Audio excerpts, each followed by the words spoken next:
জ্বালানি সংকটের ফলে দেশের তৈরি পোশাক খাতে উৎপাদন কমেছে ৩০ থেকে ৩৫% পর্যন্ত। ফলে নির্ভরযোগ্য সরবরাহকারী হিসেবে প্রশ্নবিদ্ধ হচ্ছে এ খাতের সক্ষমতা।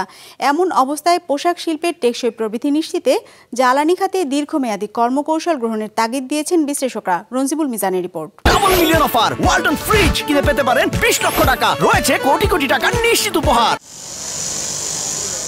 দেশের রপ্তানি আয়ের সবচেয়ে বড় খাত তৈরি পোশাক। মোট রপ্তানির প্রায় ৮৫% আসে এ খাত থেকে।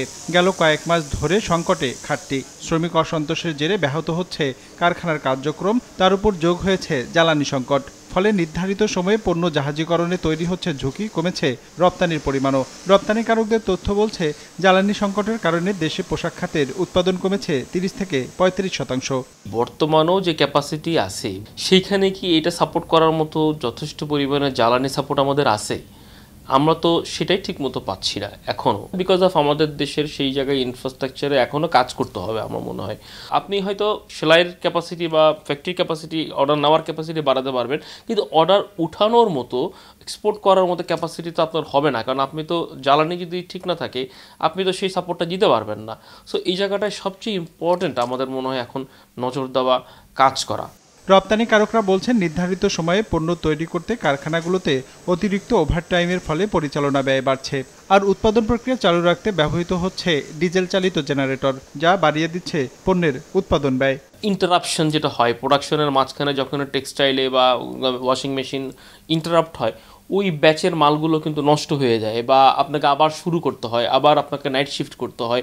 তো কস্ট তো আসলে মাল্টিপল আকারে বিভিন্নভাবে বাড়ছে এবং ইন্টারাপশন হচ্ছে, নিরবিচ্ছিন্নভাবে কিন্তু আপনি পারছেন না। তো এইগুলো যদি না হইতো, কস্টের দিক থেকে আপনি যেমন কম্পিটিটিভ হতেন, আপনি লং টার্মেও কিন্তু একটা প্রফিটেবল বা একটা বেনিফিটের দিকে যেতে পারেন। যদি কস্টের কথা বলি, ক্ষতির সম্মুখীন তো আমরা বিভিন্নভাবেই হচ্ছি। এমন অবস্থা থেকে উত্তরণে জ্বালানি খাতের জন্য দীর্ঘমেয়াদী পরিকল্পনা গ্রহণের পরামর্শ দিয়েছেন বিশ্লেষকরা।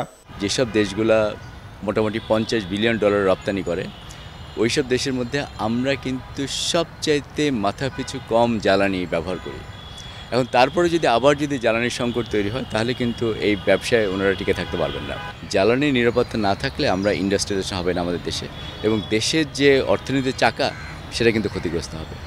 কাজে রিজার্ভ ক্রাইসিস, জ্বালানির সহজলভ্যতা এবং আমরা যেন দীর্ঘমেয়াদেও আমাদের জ্বালানি নিরাপত্তাকে সুনিশ্চিত করতে পারি, এটা হচ্ছে এখনকার কাম। জ্বালানি খাতের এমন সমস্যা থেকে উত্তরণে সৌর প্যানেল স্থাপনেও জোর দিচ্ছেন উদ্যোক্তারা, যা পোশাক খাতে জ্বালানি চাহিদার তুলনায় অপ্রতুল।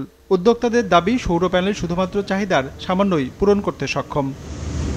রঞ্জিবুল মিজান, বিজনেস রিপোর্ট, মাছরাঙ্গা টেলিভিশন।